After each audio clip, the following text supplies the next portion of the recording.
नाम संकीर्तन साधन पैसोपे जळतील पापे जन्मांतरीचे नलगती सायास जावे वनांतरा सुखे तो घरा नारायण आईचा बैसोनी करा एक चित्त आवडी अनंताळ बाबा रामकृष्ण हरी विठ्ठल केशवा मंत्र हा जपावा सर्व काळ या विनानेक स्थापै साधन वाहत असे अन विठोबाची नलगती सायास जावे वनांतरा सोके तो घरा नारायण तुका म्हणे सोपे आहे सर्वाहुनी शहाणा तो धनी घेतो असे नलगती सायास जावे वनांतरा सुखे तो घरा नारायण पांडुरंगा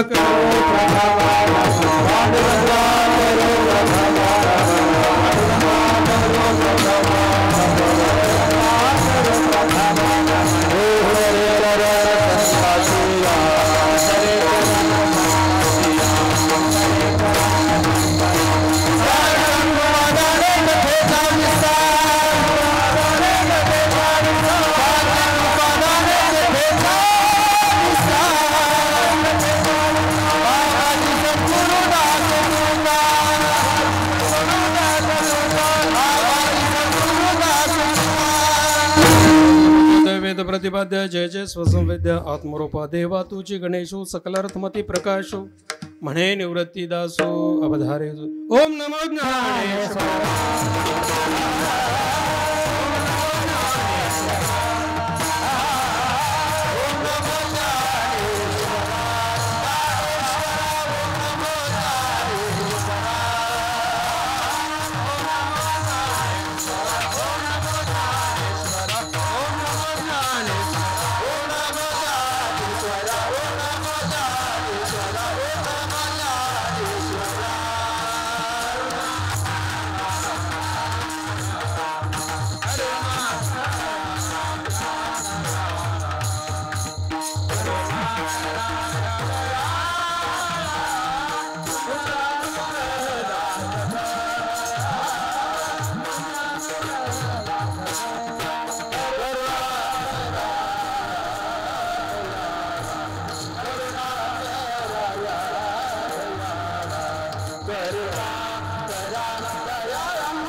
पुरदे अधिक ते सरते करुणी घ्यावे तुमते विनवेतासे लगुणी पाया विनवितो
पूर्णमिदं पूर्णात् पूर्णमुदच्यते पूर्णस्य पूर्णमादाय पूर्णमेवावशिष्यते।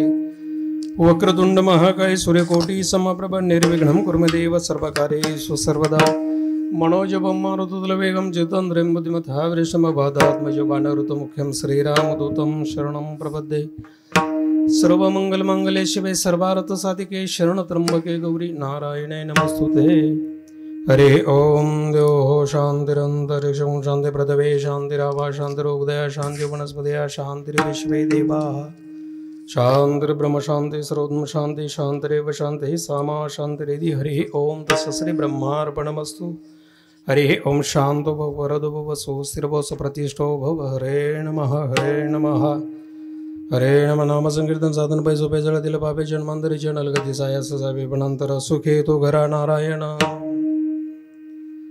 भगवत प्रेमी ऐकणारे वंदनीय सद्भक्त सद्भक्त आणि टाळकरी वृंद समुदाय तसेच गायनाचार्य वादनाचार्य, आज या पवित्र स्थानाचा जर आपण विचार केला तर अत्यंत पुनीत असं हे पावन क्षेत्राचं स्थान आहे। परिसर अत्यंत आणि पुनीत असा परिसर आहे। नवे महाराष्ट्र क्षेत्रभूमी एवढी पावन पवित्र आहे की ज्या भूमीचा गौरव आज संपूर्ण जगतामध्ये चालू आहे ते तुम्ही आम्ही राहत असलेली महाराष्ट्र क्षेत्रभूमी। क्रांतिकाराची, देशभक्ताची, समाज सुधारकांची, शिक्षण महर्षींची, सहकार महर्षींची तशी ही पवित्र भूमीचा आगळा वेगळा परिचय। ही भूमी राष्ट्रीय महापुरुषांची भूमी आहे। छत्रपती शिवरायांची जिजाऊ माँसाहेबांची भूमी आहे तशी राष्ट्रीय संतांची भूमी आहे। तशी ती रामदास स्वामी महाराजांची भूमी आहे। तशी ती वारकरी संप्रदाय संत महंत साधू सद्गुरू जपी तपे संन्यासी यांची भूमी आहे। संत सम्राट माऊली ज्ञानेश्वर जगद्गुरु तुकोबार यांच्या जन्म वास्तव्य पदस्पर्श या पवित्र परिसराला लाभलेला आहे। समर्थ रामदास स्वामी महाराजांचं वास्तव्य पदस्पर्श जन्म या परिसराला लाभलेला आहे।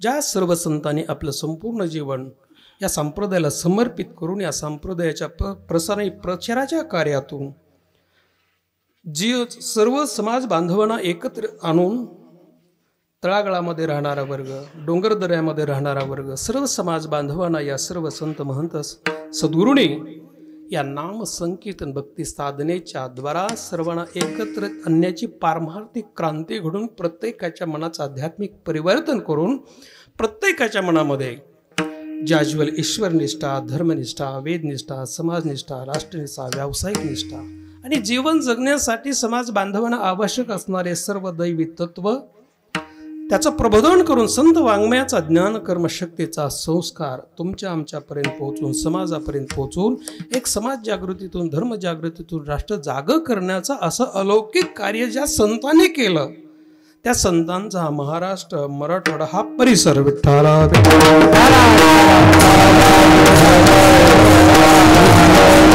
आणि म्हणून या परिसराची आगळी वेगळी ओळख मराठवाड्याला, महाराष्ट्राला, देशाला करून देणारे अनेक वारकरी वाधरू संपन्न जीवन संत महंत साधू सद्गुरू यांचा जन्म वास्तव्य पदस्पर्श पवित्र परिसराला लाभलेला आहे। म्हणून या सर्व साधू संतांच्या पदस्पर्शाने पावन झालेल्या पुण्यभूमीमध्ये आज आपण सर्वच जण रामभक्त हनुमानजी यांच्या वास्तव्याने पुनीत झालेल्या पवित्र अशा दरबारामध्ये आणि ज्या थोर संत रामदास स्वामी महाराजांच्या शुभ हस्ते भगवान प्रभू रामचंद्राची प्राणप्रतिष्ठा मूर्ती स्थापन या ठिकाणी संपन्न झालेले आहे। असं अलौकिक, असं ऐतिहासिक असा इतिहास असलेला हे स्थान आहे। म्हणून प्रभू रामचंद्राच्या वास्तव्याने पुनीत झालेली ही पवित्र भूमी आहे।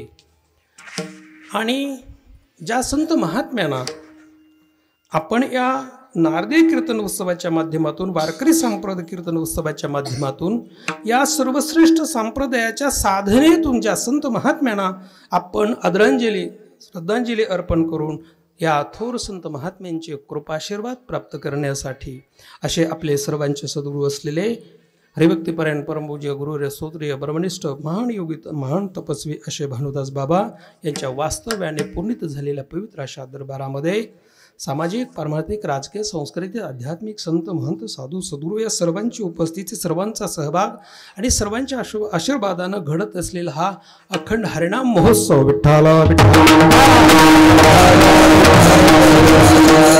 सर्वांच्या पूर्वपुरुषांच्या दर्शन आशीर्वाद सत्संग जीवनामध्ये घडतो आहे। ज्यांनी संप्रदायाला जीवन समर्पित करून या संप्रदायाच्या प्रसारण प्रचाराचं कार्य ज्यांच्याद्वारा चालू आहे, मग हे स्वरांच्या माध्यमातून असो, मृदंगाच्या माध्यमातून असो, भगवत भजनाच्या माध्यमातून, भगवत कथेच्या माध्यमातून, कीर्तन प्रवचनाच्या माध्यमातून असो, अखंडपणे जीवन समर्पित केलेलं असे महान भगवत भक्त वारकरी संप्रदाय भगवत प्रेमींची या उत्सवामध्ये असलेली जी उपस्थिती आहे, आत्ताच आपण ज्यांची गोड चाल ऐकली असे संगीत अलंकार असोत किंवा मृदंग महामेर असोत किंवा सामाजिक क्षेत्रातून या ठिकाणी उपस्थित असणारे आपल्याला सर्वांना परिचित असणारे परमपूज्य आदरणीय आपले उत्तम बाबा मामा असोत किंवा अन्य मला नावं माहीत नाहीत, पण या सामाजिक क्षेत्रामध्ये सतत पारमार्थिक क्षेत्रामध्ये ज्यांचं सतत योगदान आहे आणि या सामाजिक पारमार्थिक क्षेत्रातून ज्यांच्या सत्संग मार्गदर्शक आशीर्वाद आपल्याला सर्वांना प्राप्त होतो आहे, अशा अनेकांची उपस्थिती या उत्सवामध्ये आहे. आणि आपल्याला या धर्म मंडपामध्ये थोर संत भानुदास बाबांचं उत्सव पुण्यस्मरण उत्सव साजरा करून त्यांचे पारमार्थिक आशीर्वाद आपल्याला सर्वांना ज्यांच्या अथक परिश्रमातून आपल्याला या धर्ममंडपामध्ये सहभाग घेऊन प्राप्त झालेले आहेत आणि ज्यांच्या अथक परिश्रम संयोजन नियोजन आयोजनाच्या माध्यमातून मार्गदर्शनाच्या माध्यमातून हा गेली अनेक वर्ष अखंड हरिनाम महोत्सव होतो आहे, असे आपल्याला सर्वांना या मठाचे मठाधिपती हरिभक्तीपरायण परमपूज्य गुरुरे सूत्रे ब्रह्मनिष्ठ सुरेश बाबांची या ठिकाणी उपस्थिती आहे. या सर्वांच्या उपस्थितीनं सहभागानं बाबांना या उत्सवाच्या माध्यमाच्याद्वारे उत्सव साजरा करून बाबाचे कृपाशीर्वाद प्राप्त करण्यासाठी आज आपली सर्वांची उपस्थिती आहे. आणि या सर्व उपस्थितीमध्ये मला आपण सर्वांनी केलेली आज्ञा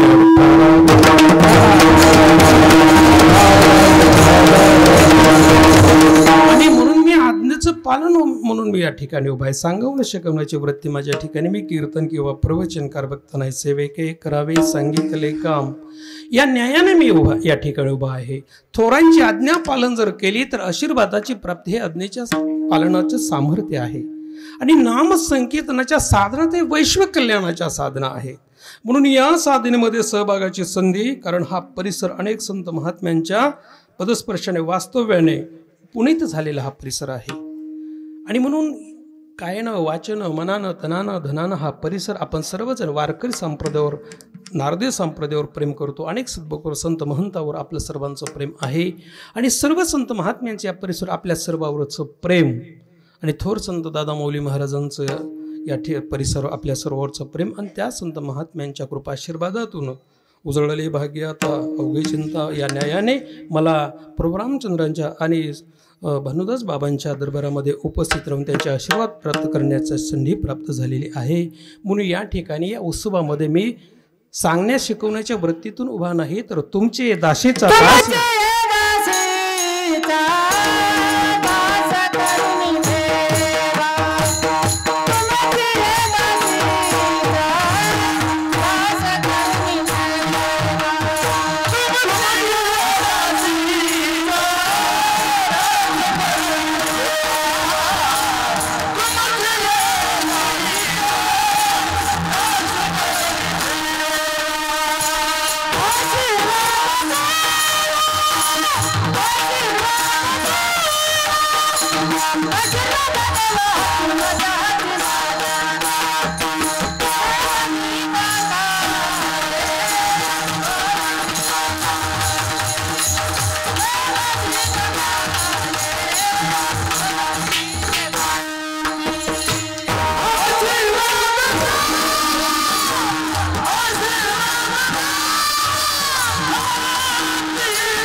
तुमचे दासीचा दास करून ठेवा, आशीर्वाद द्यावा हाची मज या न्यायाने मी या ठिकाणी आशीर्वाद घेण्यासाठी उभा आहे.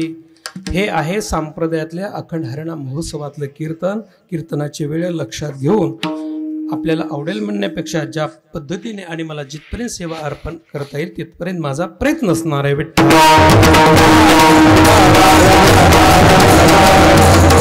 आपल्या सर्वांच्या सेवेसाठी मी जो अभंग घेतलेला आहे तो जगद्गुरु तुकोबऱ्याच्या भगवंताच्या नामपर प्रकरणातील अभंग आहे. अभंगाच्या प्रस्तावनेमध्ये मी सांगत असतो, विचार मांडत असतो तो असा, हे जगत जे जीवानं भरलेलं आहे त्या प्रत्येक जीवाचा आज प्रयत्न फक्त सुख मिळवण्यासाठी चालू आहे.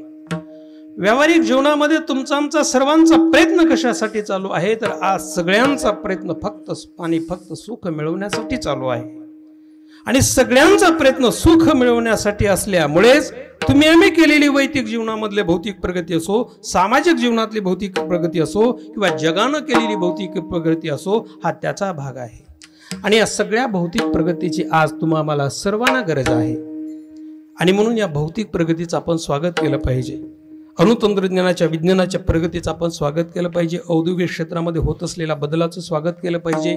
वैद्यकीय क्षेत्रामध्ये होत असलेला बदल आपण स्वीकारला पाहिजे, त्याचं स्वागत केलं पाहिजे. कारण जीवनावश्यक वस्तू जीवाला समाजाला मिळतात त्या भौतिक प्रगतीतून मिळत असतात. अन्न असेल, वस्त्र असेल, निवारा असेल, आरोग्य असेल, शिक्षण असेल, या सगळ्या जीवनावश्यक वस्तू आम्हाला या भौतिक प्रगतीतून मिळतात.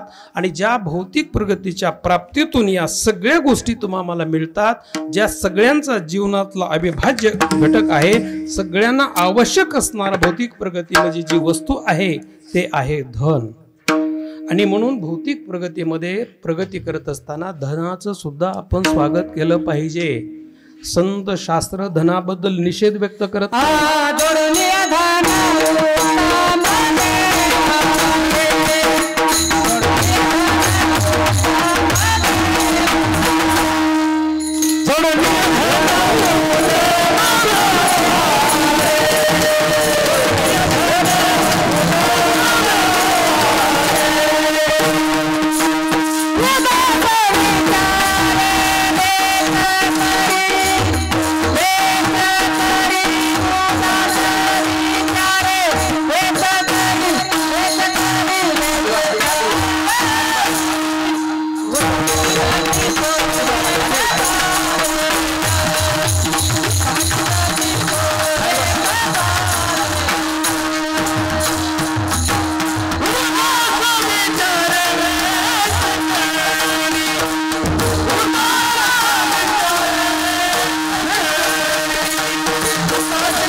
संतांनी शास्त्रांनी धनाचा निषेध केलेला नाही.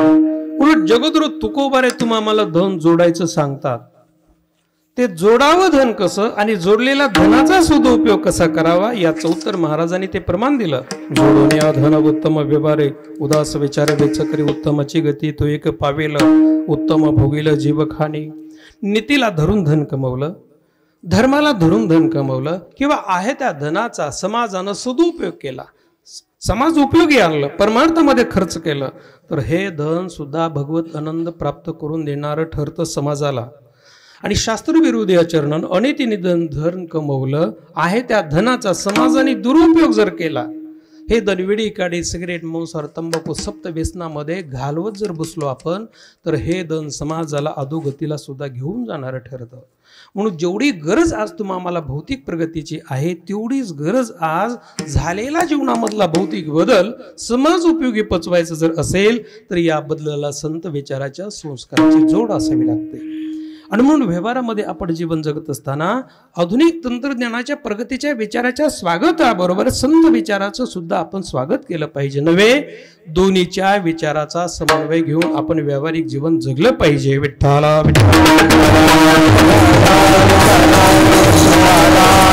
संतांचे संस्कार सोडून आपण भौतिक प्रगती जर करत गेलो तर आपण केव्हा भोगाकडे आकर्षिले जाऊ हे आपल्याही लक्षात येत नाही. आणि एकदा का भोग संस्कृती जर जडली समाजाला तर त्यातून अनेक प्रश्न निर्माण होतात. जसा जगाला आज भेडसावणारा प्रश्न निर्माण होऊ पाहत आहे या भोग संस्कृतीतून, आणि तो प्रश्न म्हणजे हे समाज जीवन व्यसनाधीन होऊ पाहत आहे. आणि सामाजिक जीवन जर व्यसनाधीन जर झालं तर त्या समाजाचे विचार विकृत व्हायला वेळ लागणार नाही. आणि समाजाचे विचार विकृत होऊ लागले तर हा सर्व समाज परमार्थाच्या सात्विक विचारापासून दूर जाण्याची फार मोठी भीती आहे. आणि समाज पारमार्थिक सात्विक विचारापासून दूर जाऊ लागला तर त्यामध्ये व्यापक अनिहित आहे. आपलं स्वतःचं तर अनिहित आहेच, पण आपलं कुटुंबाचं आहे, आपल्या गावाचं आहे, परिसराचं आहे, देशाचं आहे, जगाचं आहे नव्हे, यामध्ये विश्वाचं अनिहित आहे. विठ्ठला आज वैश्विक अनिहित जर तुम्हाला टाळायचं असेल, आज विज्ञानाच्या प्रगतीमध्ये भोग समृद्धीच्या युगामध्ये सर्व वैश्विक अनिहित जर टाळायचं असेल तर प्रत्येकानं साधू जीवन डोळ्यासमोर ठेवून आपण व्यावहारिक जीवन जगलं पाहिजे. साधूंचे आचार विचार संसार व्यापार उद्योग प्रत्येक कृतीचं स्मरण हृदयाचं परिवर्तन करते. ज्या संत महात्म्यांनी कष्टप्रद जीवन जगून तपश्चर्याचं जीवन जगून या भारत देशाला लाभलेली भारतीय संस्कृतीचे विचार, वारकरी संप्रदायाचे विचार, नारदेच कीर्तन परंपरेतले विचार, वारकरी संप्रदायाचे तत्व हे सगळे जीवनामध्ये अनुभूतीला घेऊन आलेला देवतत्वाचा अनुभव तुम्हा आम्हाला समाजाला देशाला नव्हे जगाला देणारा संत महात्मा आपल्या जीवनामध्ये यावा, भेटावा नव्हे, कळावा. विठ्ठला आज आपल्या भारत देशाला आदराचं स्थान प्राप्त झालेलं आहे. जग आपुलकीने आदरानं भारत देशाकडे बघत आहे. त्याचं कारण भारतानं केलेली वैज्ञानिक प्रगती, अनुतंत्रज्ञान प्रगती, आर्थिक समृद्धी हे तर आहेच, पण त्याही पेक्षा या भारतीय संतांनी या भारतीय संस्कृतीचे, भारतीय संस्कृतीतल्या अनेक धर्मग्रंथ भारतीय संस्कृतीमध्ये आहेत. दासबोध ग्रंथ आहे, ज्ञानेश्वरी ग्रंथ आहे, गाथा ग्रंथ आहे, रामायण धर्मग्रंथ आहे, भागवत धर्मग्रंथ आहेत. या सर्व धर्मग्रंथाचे ज्या संत महात्म्यांनी जगाला शांतीचे विचार दिले त्यामध्ये आहे. म्हणून जगानं तुमच्या आमच्या भारतीय संस्कृतीतल्या संतांचा ग्रंथांचा तुम्ही आम्ही गौरव करतो, यात नवल काय. ओ जगाने या संस्कृतीचा गौरव केला. विठ्ठला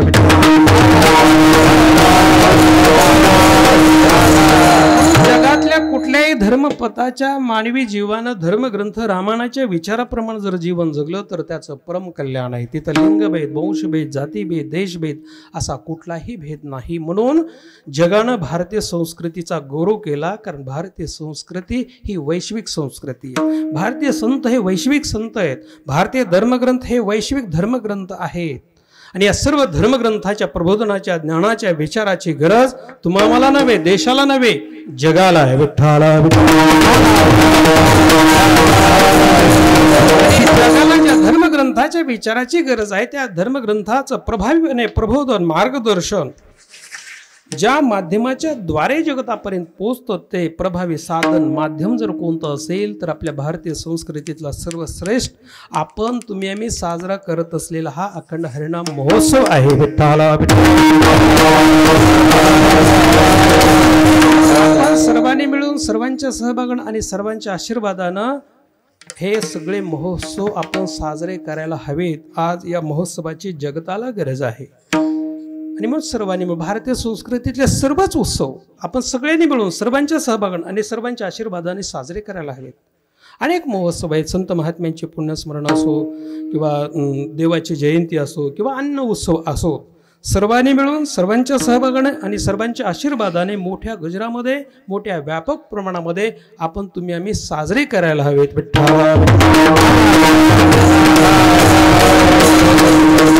म्हणून या महोत्सवाच्या माध्यमातून आध्यात्मिक दृष्ट्या भौतिक दृष्ट्या विशेष फल देऊन जातात हे महोत्सव. लेणे को हरिनाम देणे को अन्नदान या प्रक्रिया या नाम उत्सवामध्ये होतं. काय ना वाचन मनानं पवित्र होण्यासाठी आपण प्रयत्नशील होतो. आपण सर्वांनी मिळून सगळ्यांनी टाळ्या मोठ्या गजरामध्ये वाजवल्या आणि मोठ्या गजरामध्ये भगवत नामाचा गजर जर केला तर या भगवत नामाच्या ज्या ध्वनी असतात त्या ध्वनी नाश पावत नसतात. त्या ध्वनीच्या सूक्ष्म लहरी वायुसंयोगाच्या द्वारे सभोवताच्या परिसरामध्ये विखुरल्या जातात. दृश्य अदृश्य स्वरूपामध्ये घरावर, झाडावर, झुडपावरच काय परिसरावर या सूक्ष्म लहरी कार्य करतात की ज्या कार्यातून जगाला चालण्याचे सगळे सुरळीत नियम व्यवस्थित चालल्या जातात.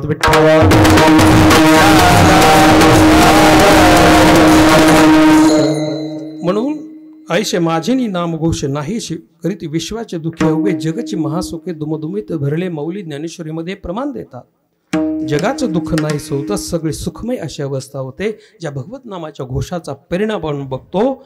म्हणून आपण सर्वांनी मिळून आपण सगळे उत्सव साजरे करायला हवेत. आपल्या डोळ्यासमोर ही भारतीय संस्कृती असावी ज्या संस्कृतीनं तुम्हाला समाजामध्ये, जगामध्ये, विश्वामध्ये आदर दिला.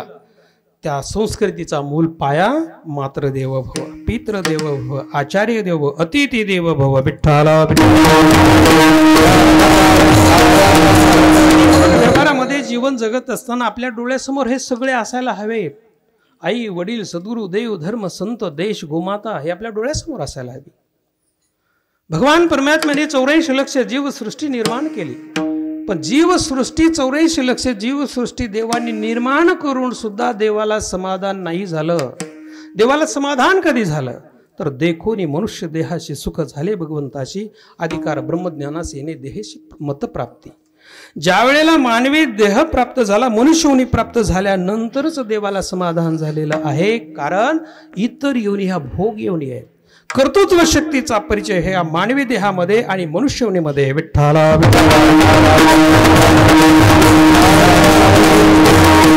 भोग योनी ते भोग भोगूनच त्यांना संपवावे लागतात. कर्म स्वातंत्र्य इतर योनीमध्ये नाही. सांगा, पशु पक्षी योनीचा आपण विचार जर लक्षात घेतला तर पशु पक्षी योनी ही पापाचा भोग भोगणारी योनी. ते भोग भोगूनच त्यांना संपवावे लागतात. पशु पक्षी योनीला मुक्त होण्याचा अधिकार आहे पण देहाचं ज्ञान नाही. स्वर्गात योनीचा विचार लक्षात घ्या. स्वर्गात योनीला पुण्याचा भोग भोगणारी योनी आहे. ते भोग भोगूनच त्यांना संपवावे लागतात. स्वर्गादी देवादिकांना या देहाचं ज्ञान आहे पण मुक्त होण्याचा अधिकार नाही. आणि मनुष्यवनीचा विचार जर केला तर या देहाचं ज्ञानही आहे आणि मुक्त होण्याचा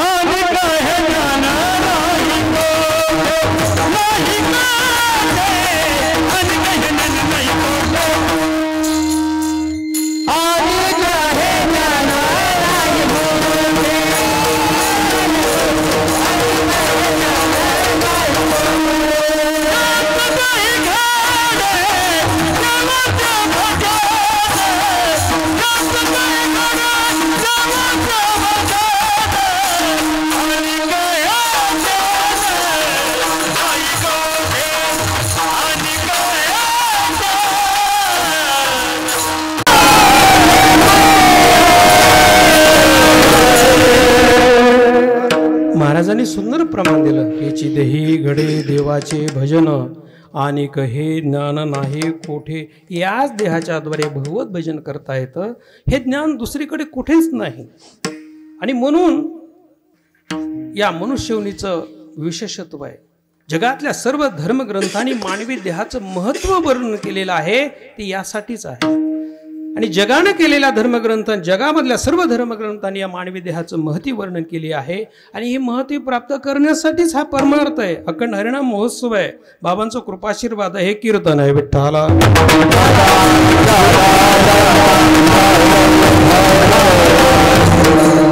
आणि म्हणून आपण मिळालेला मानवी देह मिळालेला आहे. तर आपण दैनंदिन जीवनामध्ये कर्तृत्व शक्तीचा परिचय देहामध्येच असल्यामुळे हे ज्ञान दुसरीकडे कुठेच नाही नसल्यामुळे आपण दैनंदिन जीवनामध्ये सर्व सकारात्मक गोष्टीवर प्रेम केलं पाहिजे. आपण आपल्या देशावर प्रेम केलं पाहिजे. आपण आपल्या धर्मग्रंथावर प्रेम केलं पाहिजे. आपण आईवडिलावर प्रेम केलं पाहिजे. सद्गुरू संतांवर प्रेम केलं पाहिजे. गोमातेवर प्रेम केलं पाहिजे. या सर्वावर प्रेम करून पारमार्थिक अनुभूतीसाठीच तर तुम्हाला मिळालेला हा मानवी जीवन आहे. म्हणून परमार्थामध्ये अनुभवाला महत्त्व सांगितलेलं आहे. नाम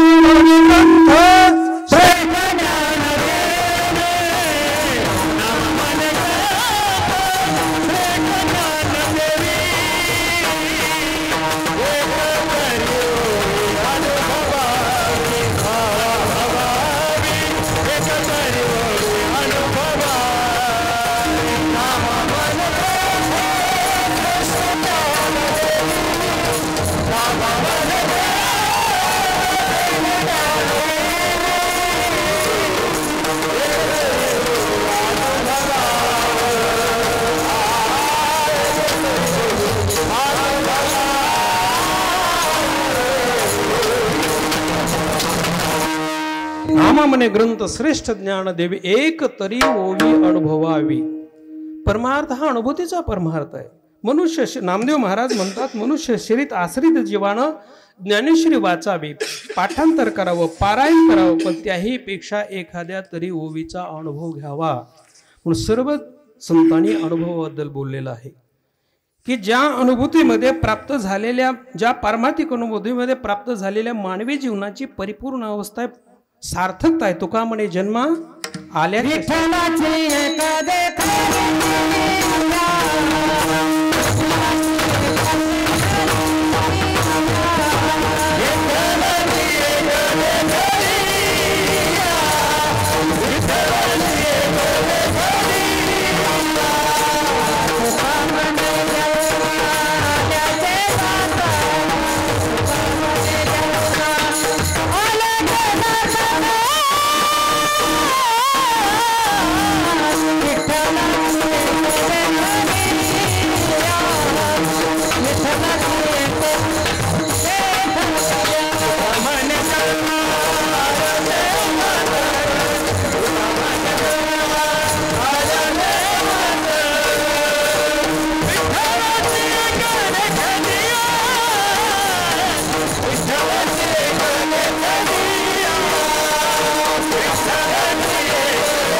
जन्म आल्याचे सार्थक विठ्ठलची एक देखील. या म्हणून परमार्थामध्ये अनुभवाला महत्व आहे.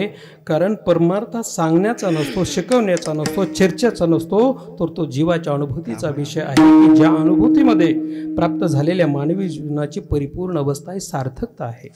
मग ज्या पारमार्थिक अवस्थेच्या प्राप्तीमध्ये मानवी जीवनाची परिपूर्ण अवस्था सार्थकता जर असेल तर लोक तुम्ही आम्ही परमार्थ सोडून प्रपंच का करतात? जनतरी देखे गुंतले प्रपंच स्मरणते त्याशी नाही. आणि परमार्थ का करत नाही? तर समाज परमार्थ करत नाही याचा अर्थ समाजाच्या समोर पारमार्थिक साधन जे आले ते अत्यंत अवघड आणि क्लिष्ट साधन आलेले आहे. अवघड कोणी न करी सांगता सुलभ बहुता गोड वाटे. काय साधन आहेत? योग वेदामध्ये, उपनिषदामध्ये, धर्मग्रंथामध्ये, पुराणामध्ये अनेक साधनाचं चिंतन आले. योग, याग, जप, तप, व्रत, वैकल्य, कर्म आदी साधना आहेत. या सर्व साधना परतंत्र साधना आहेत. त्या साधना जर करायच्या असतील तर प्रथमतः देशाची गरज आहे, लिंगाची गरज आहे, अवस्थेची गरज आहे, बुद्धीची गरज आहे, पात्रतेची गरज आहे, अर्थाची गरज आहे. आदी कराविना या साधना करता येत नाहीत. बघा कर्म किती सूक्ष्म आहे. कर्म धर्म नवती सांगुणे अंगे पतना. साधं सत्यनारायण कर्म करायचंय. पती पत्नी असल्याशिवाय सत्यनारायण कर्म करता येत नाही. साधं कर्म किती साधं सरळ, नियमाची गरज आहे. एका माणसाने चंडिका याग केला. मंत्र जपामध्ये थोडी चूक झाली. भार्या रक्षतू भैरवी असं म्हणण्याच्या ऐवजी भार्या भक्षतू भैरवी चुकीचा जप झाला. बायकोला गमून बसला. नियमाची गरज आहे, बुद्धीची पात्रतेची गरज आहे. या साधना व्यवस्थित करता आल्या नाही तर साधने घालते काळाच्या मुखी गर्भवास शेखी. म्हणून जगद्गुरु तुकोबा एका ठिकाणी म्हणतात, अवघ्या वाटा झाल्या क्षीण कली न घडे साधन, उचित विधी विधान न कळे न घडे सर्वथा. हरेक साधनामध्ये छोट्या अगर मोठ्या फार मोठ्या अडचणी आहेत.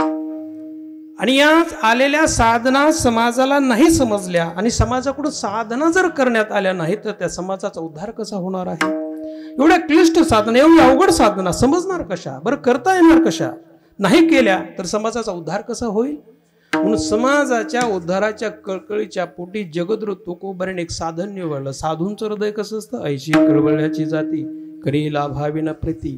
जगद्गुरु तुकोबाने जगाच्या उद्धारासाठी परमार्थातलं साधं सरळ सुलभ साधन निवडलं. ज्या साधनेमध्ये सर्वांना सहभागी होता येतं, जी साधना सर्वांना करता येते, ज्या साधनेतून पापाची निवृत्ती पुण्याची प्राप्ती असं विशेष फल देणारं परमार्थातलं सोप्यातलं सोपं साधन सांगतात महाराज अभंग.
संकीर्तन साधन पैसोपे जळतील पापे जन्मांतरीचे. सोप्यातलं सोपं साधन जगद्गुरु तुकोबाराने सांगितलं आणि ते परमार्थातलं सोप्यातलं सोपं साधन म्हणजे नाम संकीर्तन भक्ती साधन आहे. नाम संकीर्तन भक्ती भारतीय संस्कृतीमध्ये अनादिकालापासून चालत आलेली ही नामसंकीर्तन भक्ती आहे. म्हणून आपल्या भारत देशामध्ये विशेषतः प्राधान्यानं याला फार मोठं महत्त्व प्राप्त झालेलं आहे. कारण स्वातंत्र्यपूर्व काळामध्ये सुद्धा सर्व समाजसुधारकांनी या नामसंकीर्तन भक्तीचा आश्रय घेऊन प्रत्येकाच्या मनामध्ये देशप्रेम जागृत करण्याचं महत्कार्य, देश स्वातंत्र्यासाठी महत्कार्य असं सर्व समाजसेवकांनी केलेलं आहे. आणि म्हणून नामसंकीर्तन भक्ती नवविध भक्तीतील दुसऱ्या क्रमांकाची भक्ती आहे की जी व्यक्तिगतदृष्ट्या असो, सामाजिकदृष्ट्या असो, राष्ट्रीयदृष्ट्या असो विशेष महत्त्व या नामसंकीर्तन भक्तीला प्राप्त झालेलं आहे. कारण सर्वांना एकत्र आणण्याची परमार्थामध्ये सर्वश्रेष्ठ साधना जर कोणती असेल तर ही नामसंकीर्तन भक्ती आहे. नाचो कीर्तनाचे रंगी ज्ञानदीप लावू जगी, एवढं महत्त्व आपल्या भारत देशाला प्राप्त झालेलं असल्यामुळे भारत देशामध्ये अनेक पद्धती नामसंकीर्तनाच्या चालतात. आणि त्यातले त्यात महाराष्ट्र विशेषतः याला प्राधान्य देणारा हा महाराष्ट्राची परंपरा आहे. म्हणून महाराष्ट्रामध्ये सुद्धा अनेक पद्धती नामसंकीर्तनाच्या चालतात. वारकरी सांप्रदायिक कीर्तन परंपरा आहे, नारदी कीर्तन परंपरा आहे, राष्ट्रीय कीर्तन परंपरा आहे, संत तुकडोदासाची कीर्तन परंपरा आहे, संत गाडगेबाबांची कीर्तन परंपरा आहे. सर्व कीर्तनाच्या माध्यमातून लोक प्रबोधनाचं फार मोठं कार्य महाराष्ट्रामध्ये आजही चालू आहे. विठ्ठला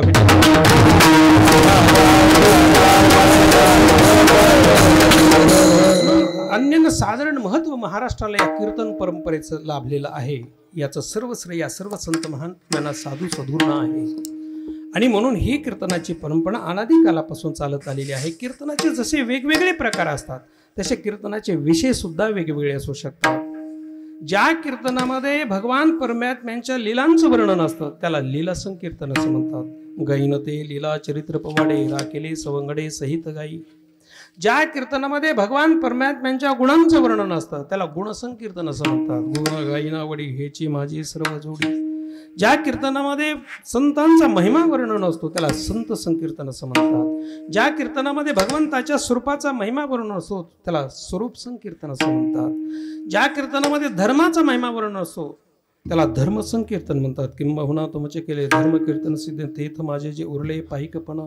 ज्या कीर्तनामध्ये भगवंताचा नामाचा महिमा वर्णन असतो त्याला नामसंकीर्तन. नामसंकीर्तन साधन पैसोपे झळतील पापे जन्मांतरीच्या. या सर्व कीर्तन परंपरेचा सर्व संत साधू सद्गुरूंनी स्वीकार केला आणि अख्ख्या जगाचा उद्धार केला. विठ्ठला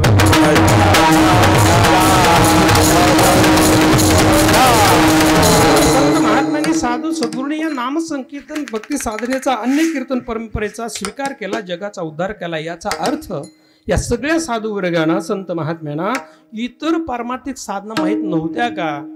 बरं, ते निषेध करतात का इतर साधनेचा? तर सगळ्या संत वाङ्मयामधून इतर साधनेचं चिंतन आलेलं आहे. कोणतेही संत सद्गुरू कुठल्याही साधनेचा निषेध करत नाहीत. पण हे कलियुग असल्यामुळे इतर साधना करण्यासारखी कलियुगामध्ये परिस्थिती नसल्यामुळे आग्रह धरत नाही संत महात्मे, निषेध करत नाही. ज्या साधकांना इतर साधना करण्याची अनुकूलता आहे त्या साधकांना जरूर साधना कराव्या, कृतार्थ अवस्थेला प्राप्त व्हावं. संत महात्मे निषेध करत नाहीत. पण कलियुगामध्ये या साधना घडण्या फार दुरापस्त असल्यामुळे सगळे संत महात्मे या साध्या सरळ सुलभ नाम संकीर्तन भक्तीचा आग्रह करतात. सोपेवर मामा सांगितले संती टाळ दिंडी हाती घेऊन नाचा. बुडून या वाटा सूक्ष्म दुस्तर केला राज्यभार चाले ऐसा. विठ्ठला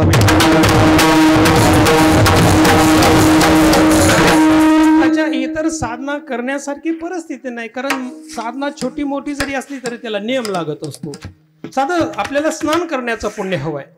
बहिर्देशाला न जाता स्नान केलं तर स्नान करण्याचं पुण्य आपल्याला भेटत नाही. स्नान करण्याचं पुण्य हवं असेल तर प्रथम बहिर्देशाला जावं, त्यानंतर स्नान करावं, त्याच्यानंतर स्नान करण्याचं पुण्य तुम्हाला भेटतं. साधना किती साधी सरळ सुलभ आहे, पण त्याला नियमाची गरज आहे. विठ्ठला इतर साधना परमार्थ आताच्या ज्या सांगितल्या त्याला नियमाची, बुद्धीची, पात्रची, अवस्थेची, अर्थाची गरज आहे. पण असं एकमेव साधन आहे की जे भगवंताचं नाम, त्याला नियमाची गरज नाही, बुद्धीची गरज नाही, पात्रतेची गरज नाही, अधिकाराची गरज नाही, देशाची गरज नाही. तुम्हा आम्हाला सर्वांना सहज साधना करताय, त्यासाठी फक्त प्रेमाची, आवडीची, तळमळीची गरज असावी लागते. आपल्या ऐकिवातला दृष्टांत आहे, धावत्या 2 मिनिटांमध्ये सांगतो. एक शेतकरी अशिक्षित, काबाड कष्ट शेतीमध्ये करायचं, त्याचा दैनंदिन जीवनाचा प्रवास आणि तो जीवन जगायचा.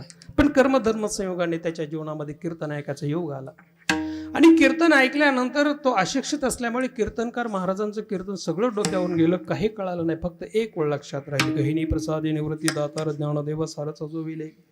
पण मोठ्या भक्तियुक्त अंतकरणाने, प्रेमयुक्त अंतकरणाने मोठ्या गजरामध्ये हा भगवत भजन गायचा आणि मोठ्या गजरामध्ये भगवत भजन गायल्यानंतर त्याला देहापासून विधी अवस्था प्राप्त व्हायची. भगवत भजनाचा जो आनंद घ्यायचा, त्या आनंदामध्ये लीन व्हायचा. एवढी अवीट गोडी त्याच्या भगवत भजनामध्ये निर्माण व्हायची. एवढं प्रेम भगवान परमात्म्याविषयी, त्या भगवत नामाविषयी त्याच्या मनामध्ये होतं. पण असंच एकदा शास्त्री महाराज त्या वाटेने जात असताना शास्त्री महाराजांना तहान लागली म्हणून या शेतकऱ्याच्या विहिरीवर पाणी पिण्यासाठी गेले. तेव्हा शेतकरी आपल्याला मोठ्याने पाणी विहिरीतलं काढून शेतीला देत होता, पण भगवत नाम चिंतनामध्ये लीन झालेला होता. ते मोठ्या गजरामध्ये अशुद्ध शब्द शास्त्रींच्या कानावर आले. शास्त्रींना वाटलं यांना शुद्ध उच्चार करता येत नाही, म्हणून त्यांना बोलावून घेतलं. म्हणले शुद्ध उच्चार करा बघू. प्रयत्न करून पाहिलं शास्त्रीने, पण पडिले वळण इंद्रिया सकाळा. एकदा का इंद्रियाला वळण पडलं तर ते जात नाही. या न्यायाने प्रयत्न करून पाहिले, पण त्याला शुद्ध उच्चार येईना गेला. असं जेव्हा लक्षात आलं शास्त्रींच्या, तेव्हा शास्त्री म्हटले, अहो तुम्ही देवाचं जप घ्यायच्या ऐवजी देवाला चक्क शिव्या देताय, त्यापेक्षा भगवंताचं नामचिंतन बंद करून टाका म्हटले. त्याला पश्चाताप झाला. म्हणजे देवाचं नाम घेण्याच्या ऐवजी मी देवाला शिव्या देतो आणि याहीपेक्षा आता माझा भगवत भजनाचा जो आनंद आहे तो मला मिळणार नाही. पश्चातापाने होरपळून गेला. देवाला ही प्रक्रिया आवडली नाही. शास्त्रींच्या स्वप्नामध्ये गेले. म्हणले, का हो शास्त्री, तुम्हाला शब्द कळतात, पण शब्दाच्या पाठीमागलचं प्रेम तो शेतकरी जाणतो आणि त्याचं भगवत भजन मला अत्यंत खूप आवडलेलं आहे. त्याचं भगवत भजन परत करायचं, सुरू करायचं सांगा. दुसऱ्या दिवशी शास्त्री शेतीवर गेले. त्या शेतकऱ्याला बोलावून घेतलं. म्हटलं, मी घरी गेलो, माझी वही पाहिली, माझी चूक माझ्या लक्षात आली. तो जो भगवत नामाचा गजर करत होता, तो भगवान परमात्म्याला तुझं भगवत भक्ती खूप आवडलेली आहे, परत तू भगवत भजन सुरू कर. असं शब्दप्रयोग ऐकल्याबरोबर मोठ्या उड्या मारून मोठ्या गजरामध्ये तो भगवत भजन गायला. म्हणून परमार्थ करत असताना परमार्थामध्ये प्रेम असणं गरजेचं आहे. प्रेमाशिवाय परमार्थ व्यर्थ आहे. प्रेमाविना भजन नाकाविना मोती, अर्थाविना पोती वाचून काय. भगवान परमात्म्याला प्रेमाची गरज आहे.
प्रेमाचा भुकेला हाची दुष्काळ त्याला. भगवान परमात्म्याला काय हवंय तर प्रेम हवंय.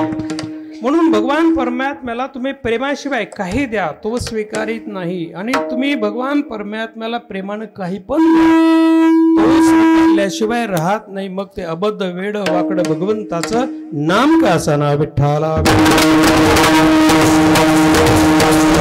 एवढं साधं सुलभ भगवंताचं नाम आहे. मग महाराज म्हणतात, साधं सरळ सुलभ भगवंताचं नाम जर असेल तर फळही साधं असलं पाहिजे. पण जगद्गुरु तुकोबाराय म्हणतात, भगवंताचं नाम साधं सरळ सुलभ जरी असलं तरी फल मात्र विशेष स्वरूपाचं आहे. आणि ते फल म्हणजे जळतील पापे जन्मांतरीचे. जन्मांतरीचं पाप भस्म होण्याचं सामर्थ्य परमार्थामध्ये कोणत्या साधनेमध्ये जर असेल तर त्याची एकमेव साधना भगवंताचं नाम विठ्ठला.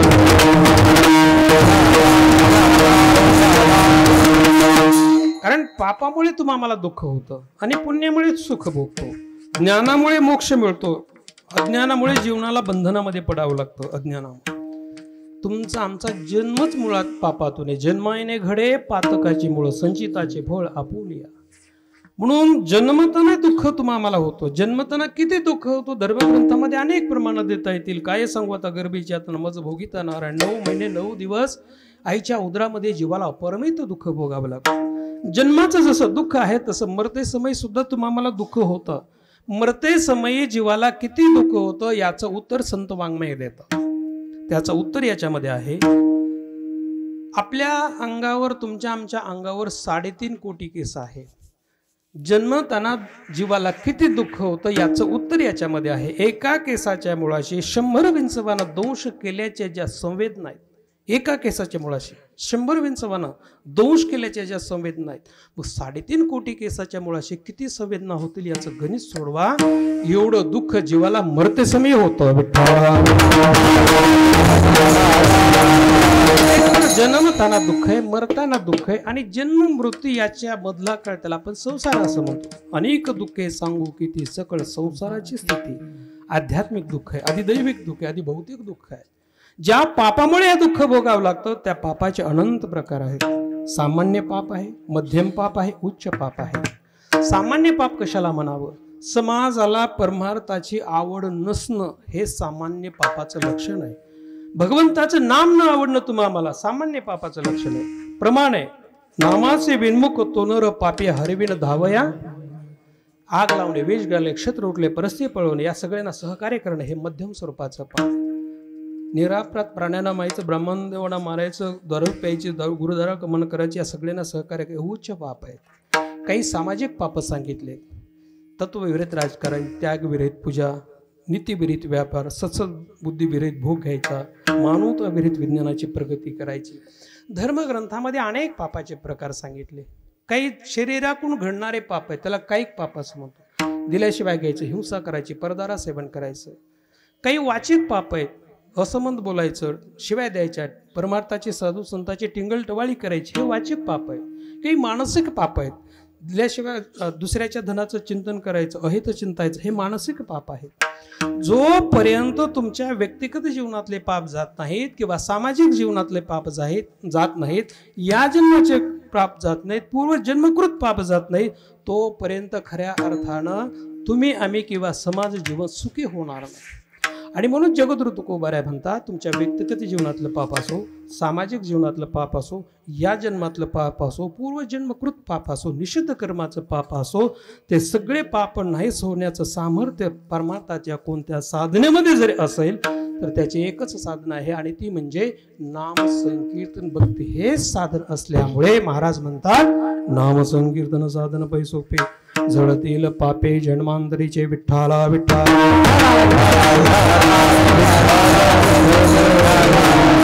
आपल्या वारकरी संप्रदायामध्ये म्हणा किंवा भागवत धर्मामध्ये म्हणा किंवा भारतीय संस्कृतीमध्ये म्हणा, ही नाम संकीर्तन साधना ही कलशस्थानी आहे. परमार्थाचे इतर साधना आहेत नाही असं नाही, पण परमार्थाच्या इतर साधनेतून फक्त पाप जातं, भगवत अवस्था प्राप्त होत नाही.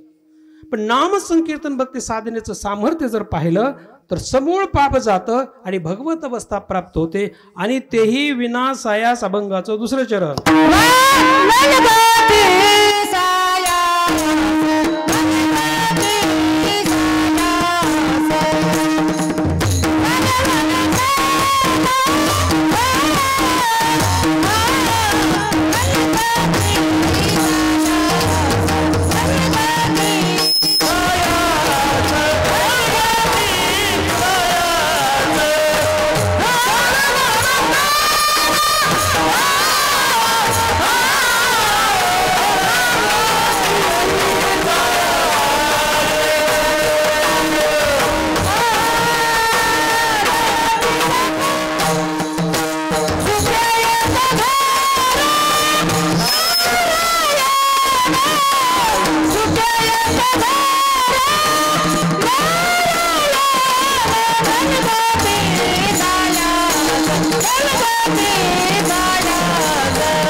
नलगती सायास जावे वनांतरा सुख येतो घरा नारायण. मग तुम्हाला मला भगवत अवस्था प्राप्त करायचा आहे ना, मग सायास करण्याची गरज नाही, कष्ट करण्याची गरज नाही, कशाची गरज नाही, स्वधर्माचा त्याग करण्याची गरज नाही. गोकुळातल्या गोळीने कशाचा त्याग केला, कशाचाही न त्याग करता कृष्ण अवस्थेला प्राप्त झालेल्या होत्या. म्हणून परमार्थामध्ये जो साधक भगवंताच्या नामाच्या व्यतिरिक्त साधना करतो त्या साधकाला देवाकडे जावं लागतं. पण परमार्थामध्ये जो साधक नामधारक आहे त्या नामधारकाकडे स्वतःहून देव येत असतो. विठ्ठला. रामायणामध्ये शबरीचा कथाभाग आपल्या डोळ्यासमोर आणा. कथाभाग सांगून मी आपला वेळ घेणार नाही, आपला वेळ संपत आलेला आहे. हे संप्रदायाचं कीर्तन आहे. शबरी भिल्लीन जातीची मातंग ऋषीची शिष्या. मातंग ऋषी निजधामाला गेल्यानंतर शबरी शोक करू लागली. पण ऋषींनी तिला वचन दिलं होतं की तुला एक वेळ प्रभू रामचंद्र दर्शन देतील, भेट देतील. प्रगाढ विश्वास आपल्या सद्गुरूवर शबरीचा. आज प्रभू रामचंद्र येणार आहेत म्हणून सडा सारवण रांगोळी करावी. प्रभू रामचंद्र घरी आल्यानंतर त्यांना काहीतरी खायला द्यावं म्हणून वनामध्ये फिरायची. जे गोड फळं दाताने टोकरायची, जे खोड असेल ते द्रोणामध्ये घ्यायची आणि घरी यायची आणि भगवत नामचिंतनामध्ये लीन असायची. असं करता करता शबरी म्हातारी होऊन गेली. तर प्रगाढ विश्वास, आज प्रभू रामचंद्र येणार आहेत हा विश्वास तिचा थोडाही डळमळला नाही. ते सात्विक प्रेम शबरीचं पाहून प्रभू रामचंद्रांना शबरीच्या झोपडीमध्ये यावं लागले. शबरीनं झोपडी सोडली नाही, प्रभू रामचंद्राला तिथे यावं लागलं. आल्यानंतर अष्टसात्विक भाव तिच्या सगळ्या रोमांतून भाव प्रकट झाले शबरीच्या. ती एवढी हर्ष उल्हासित झाली, देहात असून विधी अवस्थेला शबरी प्राप्त झाली.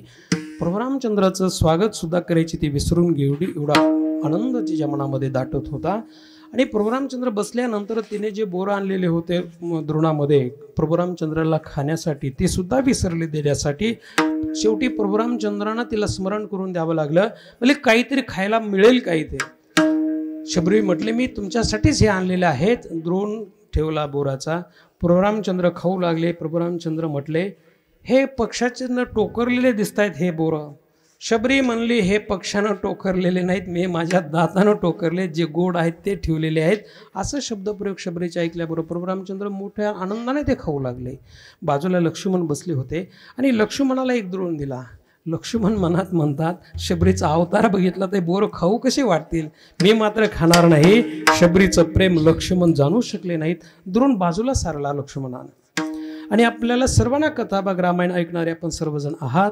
त्याच द्रोणाचा द्रोणागिरी पर्वत झाला. ज्यावेळी लक्ष्मणाला शक्ती लागली हनुमानजीने हा द्रोणागिरी पर्वत आणला. कारण या द्रोणाला थोर नामधारक शबरीचा स्पर्श झाला होता. परमार्थामध्ये जो नामधारक आहे त्या नामधारकाकडे देव येत असतो. सुख येतो घरा नारायण. मग त्यासाठी काय केलं पाहिजे तर महाराज म्हणतात ठाईचं बैसून करायक चित्त आवडी अनंत आळवावा. काही करायचं नाही, फक्त एकाग्र चित्त करायचं आणि परमार्थाच्या साधना करायच्या. शक्य आहे का हे? म्हणणं सोपं आहे पण करणं अवघड आहे. कारण 1.5 तासाच्या कीर्तनामध्ये सुद्धा आपण व्यवस्थित बसत नाही. म्हणून माणसाचं परमार्थामध्ये मन एकाग्र होणं अत्यंत कठीण आहे. जगातल्या सगळ्या गोष्टी न होणाऱ्या होतील पण माणसाचं परमार्थातलं मन एकाग्र होणार नाही. शास्त्र म्हणतं आपल्याला सर्वांना कथाभाग माहिती आहे. समुद्र प्राशन करणं शक्य आहे का? अशक्य आहे. पण अगस्ती ऋषीनं ते कार्य केलं. शास्त्र म्हणतं त्याच्यापेक्षा माणसाचं मन परमार्थामध्ये एकाग्र होणं कठीण आहे. सांगा मेरू पर्वताचं उन्मनन करणं शक्य आहे का? अशक्य आहे. पण प्रभू रामचंद्राने ते सुद्धा कार्य केलं. शास्त्र म्हणतं त्याच्यापेक्षा माणसाचं मन परमार्थामध्ये एकाग्र होणं कठीण आहे. सांगा 12 कोस लांबी रुंदीचं अग्निगणन शक्य आहे का? पण भगवान गोपाल कृष्णाने ते कार्य केलं. शास्त्र म्हणतं त्याच्यापेक्षा माणसाचं मन परमार्थामध्ये एकाग्र होणं कठीण आहे. विठ्ठल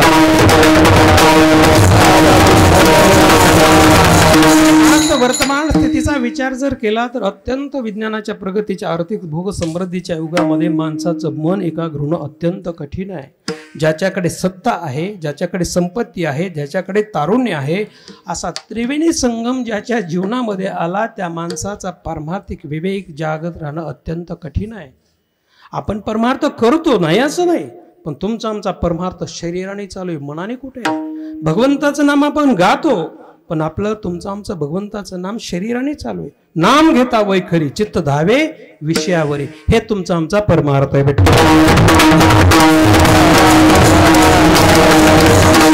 चित्त आवळून आपण भगवान परमात्म्याच्या स्वरूपाच्या ठिकाणी एकाग्र चित्त रंगून आपण भगवान परमात्म्याला आवडीने आळवलं पाहिजे। कारण आवड हा मानवी जीवाचा स्वभाव आहे।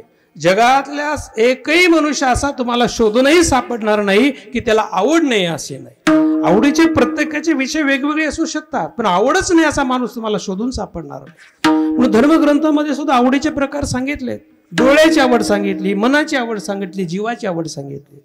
आवडे हे रूप गुण सगुण पाहता संपत्ती 16 नावडे मला लागला टकळा, पण आवड आहे माझ्या जीवाची आवडी पंढरपुराने जीवाची आवड आहे। म्हणून संतांनी जीवाच्या आवडीवर भर दिला आहे। तुम्हाला काय प्रिय आहे? जीव प्रिय आहे। आपल्याला ऐकूयातलं उदाहरण, वेळ आपल्याकडे कमी असल्यामुळे धावत्या वेळामध्ये सांगतो। हौदाचा एक हौद होता आणि पाण्याचा प्रवाह त्यामध्ये चालू होता। एक माकडीनीचं पिलू त्या हौदामध्ये पडलं। माकडीनीच्या पिलाच्या नाकातोंडामध्ये पाणी जाऊ लागलं। ते पिल कासावीस होऊ लागलं। तिच्या आईनं बघितलं आणि पिलाला पाण्यापासून वाचवण्यासाठी माकडीने हौदामध्ये उडी टाकली। त्या पिलाला आपल्या कमरेवर घेतलं। पाण्यापासून त्या पिलाला वाचवू लागली। पाण्याचा प्रवाह चालू होता कमरेपर्यंतला, परत नाकातोंडामध्ये जाऊ लागलं पाणी। तिनं ते पिलू कमरेवरचं खांद्यावर घेतलं, पाण्यापासून वाचू लागली। पाण्याचा प्रवाह चालू होता खांद्यापर्यंतला, परत नाकातोंडामध्ये पिलाच्या पाणी जाऊ लागलं, पिल कासावीस होऊ लागलं। तेव्हा खांद्यावरचं पिलू तिनं आपल्या डोक्यावर घेतलं, पाण्यापासून पिलाला वाचू लागली। पाण्याचा प्रवाह चालूच होता। आता पाण्याचा प्रवाह पाणी पिलाच्या नाकातोंडामध्ये जात नाही तर माकडीनीच्या नाकातोंडामध्ये जाऊ लागलं। माकडीने कासावीस होऊ लागले। तेव्हा आपल्या डोक्यावरचं तिनं ते पिलू आपल्या पायाखाली घेतलं आणि पिलाच्या डोक्यावर उभारले। विठ्ठल आम्हाला जीव प्रिय आहे, पण संत म्हणतात आम्हाला जीवापेक्षा देवाची जास्त आवड आहे। म्हणून संत ज्या भूमिकेवर जाऊन परमार्थाच्या साधना करतात, परमार्थ करतात, त्या भूमिकेवर जाऊन तुमचा आमचा परमार्थ व्हायला हवा। आपल्या सर्वांच्या ऐकिवातलं उदाहरण धावत्या वेगामध्ये सांगतो। संत मीराबाई त्यांच्या घरी काही साधू वर्ग आले आणि त्या साधू वर्गाने दररोज भगवत भजन गावं। भगवत भजनाची एवढी अवीट गोडी त्या साधूंच्या जीवनामध्ये यायची, सगळे भाव समाधी जागृती अवस्था प्राप्त व्हायची, एवढी अवीट गोडी त्या भगवत भजनामध्ये असायची। एक दिवस बरेच दिवस झाल्यानंतर ते मुख्य साधू संत मीराबाईकडे आले म्हणले, मीराबाई आम्हाला निरोप घ्यायची वेळ आलेली आहे, आता आम्हाला निरोप घ्यायचा, पण एक आहे आमचं सर्वांची इच्छा आहे, तुला काहीतरी द्यायचं आहे म्हटले। मीराबाई म्हटले मला काहीच नको। नाही म्हणले आमची इच्छा आहे सर्वांची की तुम्हाला काहीतरी द्यायचं आहे। संत मीराबाईने वचन घेतलं आणि वचन घेतल्यानंतर म्हटले काय मागायचे ते माग। संत मीराबाई म्हटल्या तुमच्याजवळ अतिव श्रीकृष्णाची सुंदर मूर्ती ती मला खूप आवडली, ती मूर्ती तुम्ही मला द्या। साधू म्हणले मूर्ती माझा जीव की प्राण आहे, मूर्ती सोडून तू काही माग। संत मीराबाई म्हटले महाराज तुम्ही वचन दिलेले आणि मूर्ती सोडून मला काहीच नको। शेवटी हो नाही करीत त्या साधूनं संत मीराबाई पुढे एक शर्त ठेवली। ती शर्त अशी होती, ते साधू म्हणले मूर्ती मी खाली ठेवतो, मूर्ती चालत तुझ्या हातावर आली तर मूर्ती तुझी, नाही चालत आली तर मूर्ती माझी। संत मीराबाईनं आव्हान स्वीकारलं आणि आव्हान स्वीकारल्यानंतर संत मीराबाईनं भगवान गोपाल कृष्ण नाम संकीर्तन महिना एवढं गायला अवीट गोडीनं गायला सुरुवात केली की नाम संकीर्तनाचं सामर्थ्य जर बघितलं तर नामदेव कीर्तन करी पुढे देव नाचे पांडुरंग, हे सामर्थ्य नाम संकीर्तन भक्तीचं आहे। आणि हे सामर्थ्य संत मीराबाईच्या भगवत भजनामध्ये नाम संकीर्तनामध्ये साधलं आणि ती मूर्ती चालत संत मीराबाईच्या हातावर विसावली। विठ्ठला संत ज्या भूमिकेवर जाऊन परमार्थाच्या साधना घडतात तेव्हा आवडीने भावे हरिनाम घ्यायची तुझी चिंता त्याची सर्व योगक्षम आपला भगवान परमात्मा वाहत असतो। म्हणून आपण आवडीने भगवान परमात्म्याला आळवलं पाहिजे, पण कोणत्या नामानं? तर रामकृष्ण हरी विठ्ठल केशवा मंत्र हा जपावा सर्व काळ विठ्ठला विठ्ठल। रामकृष्ण हरी विठ्ठल केशवा मंत्र हा जपावा सर्व काळ, हे आपण म्हणायला पाहिजे। मंत्र कशाला म्हणतात? ज्याच्या मननापासून जीवाचं रक्षण होतं त्याला मंत्र म्हणतात.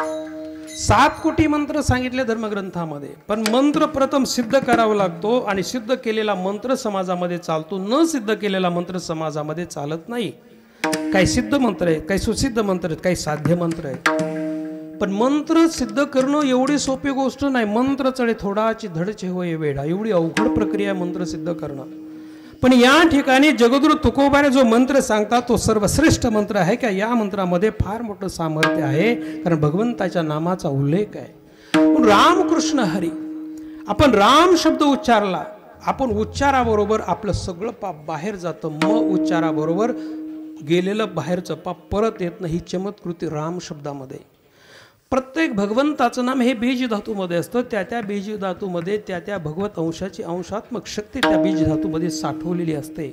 रा अधिक आ अधिक, मग राम शब्द हे रांग बीज, अग्निबीज आहे. क्षणार्धात पाप भस्मवण्याचं सामर्थ्य राम शब्दात आहे.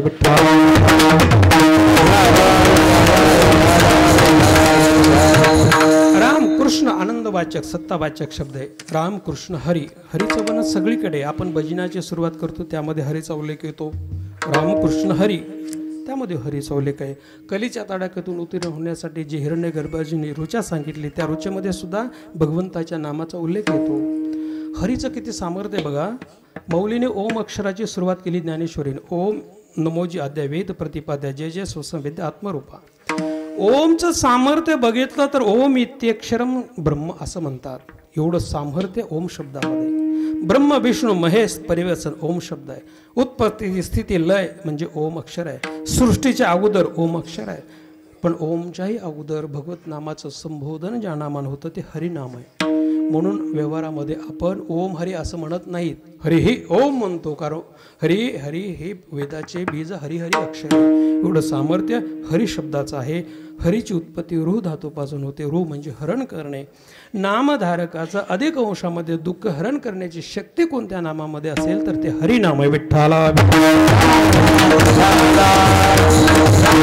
हरी विठ्ठल केशवा मंत्र हा जपावा सर्व काळ. कारण या मंत्राच्या व्यतिरिक्त या कलियुगामध्ये उद्धाराचं दुसरं साधन नाही. सकळाशी येथे आहे अधिकार कलियुगी उद्धार. म्हणून याविन अनेक असता पै साधन वाहत असे आन विठोबाचे. असंही भगवंताचं नाम साधं सरळ सुलभ आहे. शेवटचं चरण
आपण एवढा गोड मृदंग ऐकलेला आहे म्हणून मृदंगातले सगळे त्यांना विशेषण लागू आहेत. मृदंगाचार्य आहेत, मृदंग अलंकार आहेत, मृदंग महामेरू आहेत, सगळेच विशेषण यांना आहेत. तेवढा अशी अवीड गोडी या भगवत भजनातून तुम्ही मी प्राप्त करतो. म्हणून तुका म्हणे सोपे आहे सर्वाहून, शहाणा तो ध्वनी घेतो असे. म्हणून सर्वाहून हे साधना सोपे जरी असले तरी ब्रह्मरसाची प्राप्ती करून देणारी हे नामसंकीर्त भक्ती आहे. त्या भक्तीचा आस्वाद आपण आत्ताच घेतला. नाऊने मृदंग श्रुती टाळ होस सैव ब्रह्मरस, हे या साधनेतून तुम्हाला मला प्राप्त होतं. म्हणून तुमच्या आमच्या आवडीची भक्ती यात नवल काय. अहो या भगवत भजनीच्या आवडीसाठी देवादिक सुद्धा अपेक्षा करतात. म्हणून स्वर्गीचे देव इच्छितात मृत्यूलोकी व्हावा जन्म आमा, आणि इथे येऊन काय करणार, नारायण नामे हो जीवनमुक्त, कीर्तनी अनंत गाऊ घेते. मग तुमच्या आवडीची भक्ती यात नवल काय. देवादिकांना सुद्धा आवडीची भक्ती आहे. अहो देवादिकांना आवडीची भक्ती काय. या नामसंकीर्तनाचा नाद महिमा ऐकण्यासाठी स्वतः भगवान परमात्मा या कीर्तनामध्ये येतो, नाचतो. नामदेव कीर्तन करी पुढे देव. म्हणून हे नामसंकीर्तन भक्ती परमार्थातली साधी सरळ सुलभ जरी असली तर देव प्राप्त करून देणारी आहे. विठोबार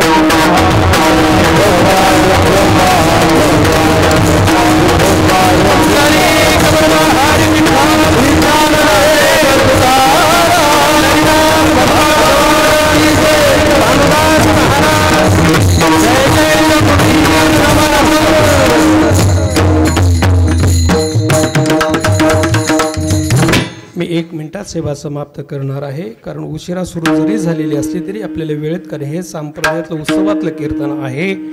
म्हणून नामाचा आणि पापाचा समन्वय सांगून मी सेवा समाप्त करणार 1 मिनिटामध्ये. भगवंताच्या नामानं पाप जातं कसं. पाप ज्याच्यामुळे निर्माण झालं त्या पापाचं आश्रयस्थान काय आहे त्याचा आपण शोध घेतला पाहिजे. पाप कशामुळे निर्माण होतं. भगवद्गीतेमध्ये भगवान अर्जुनाला म्हणतात पापाचं आश्रयस्थान षड्विकार आहेत. काम आहे, क्रोध आहे, मद आहे, स्त्री आहे, जुगार आहे, सप्तव्यसन आहेत. या षड्विकारातून पाप निर्माण होतं. पाप काढून टाकायचं जीवनातलं तर षड्विकार गेले पाहिजेत. मग षड्विकार जाण्यासाठी षड्विकाराचं आश्रयस्थान काय आहे तर षड्विकाराचं आश्रयस्थान आहे वासना. मग वासना गेल्यानंतर षड्विकार जातील, षड्विकार गेल्या तर पाप जाईल.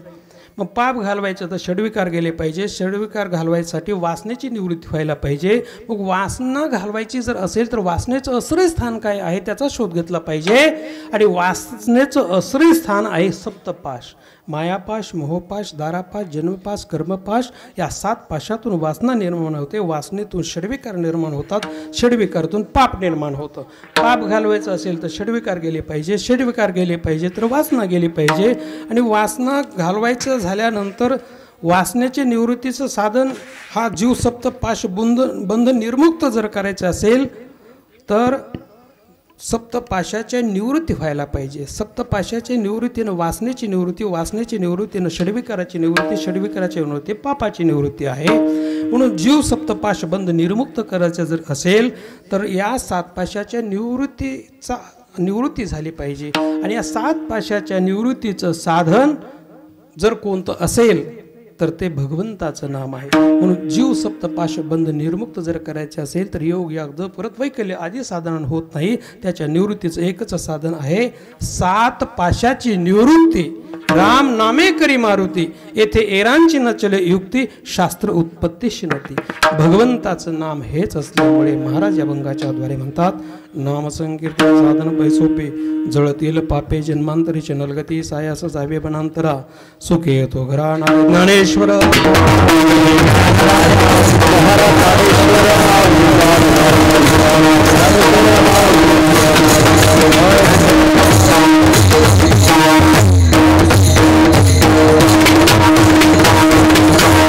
तेव्हा माझा विचार जर कुठली पात्रता योग्यता तपशक्ती माझ्या ठिकाणी नसताना झालेली वेडी वाकडी पुष्पांजलीची सेवा आहे. आज आपण ज्यांच्या दरबारमध्ये आहोत असे रामभक्त हनुमानजी, प्रभू रामचंद्र भगवान, प्रभू रामचंद्र स्वामी महाराजांच्या, रामदास स्वामींच्या चरणी आणि ज्या महात्म्यांना या उत्सवाच्या माध्यमातून आपण परमार्थिक साधना समर्पित करून ज्या महात्म्याचे कृपाशीर्वाद आपल्या जीवनामध्ये परमार्थाचा आशीर्वाद प्राप्त घेण्यासाठी इथे आहोत असे थोर संत भानुदास बाबांच्या चरणी समर्पित करतो. आपल्या सर्व सद्भक्तांच्या चरणी झाले मी सेवा समर्पित करतो आणि आपल्या सर्वांचे शुभाशीर्वाद घेऊन हनुमानजीकडे, परशुरामचंद्राकडे आणि महाराजांकडे अशी मी विनंती करतो, आपलं जसं भौतिक वैभवामध्ये उत्तरोत्तर वाढ होत आहे तशी आपल्या पारमार्थिक वैभवामध्ये सुद्धा उत्तरोत्तर वाढ होत राहो आणि आपल्या भौतिक आणि परमार्थाच्या प्रगतीतून आपल्या सर्वांकडूनच हे सर्व संत महात्मे जगाला समाधान लाभेल अशा पारमार्थिक साधना अखंड हरिनाम महोत्सवाच्या साधना करून घेऊ. आणि म्हणून अखंड हरिनाम महोत्सव व्यापक प्रमाणामध्ये महाराजांचा पुण्यस्मरण साजरा होऊन या महोत्सवाच्या माध्यमातून अनेक संत महात्म्यांच्या दर्शन सत्संगाच्या जीवनामध्ये कृपाशीर्वाद प्राप्त व्हावा आणि हा महाराजांचा पुण्यस्मरण उत्सवाचा परमार्थाचा आशीर्वाद या परिसरातील कुमारापासून वृद्धापर्यंत पोहोचून दीर्घ आयुष्यातही ऐश्वर्यक्त प्राप्त हो आणि जीवदशेचा बाधून भक्ती प्रेमाची सुखाची अनुभूती आपल्या जीवनामध्ये प्राप्त व्हावी आणि उत्तरोत्तर हा परमार्थाचा आशीर्वाद व्यापक प्रमाणे वाढत जावा आणि परमार्थाच्या आशीर्वादाचा कृपाशीर्वाद प्रत्येकाच्या जीवनामध्ये प्राप्त होऊन आपल्या सर्वांचं अनंत कोट कल्याण होण्याबद्दल बाळनाथ मौली संस्थानच्या वतीनं मी उत्सवाला आपल्या सर्वांना अशा हार्दिक शुभेच्छा देतो आणि आपल्या सर्वांचे शुभाशीर्वाद मी माझे 2 शब्द सांगतो. जय विठ्ठल जय जय.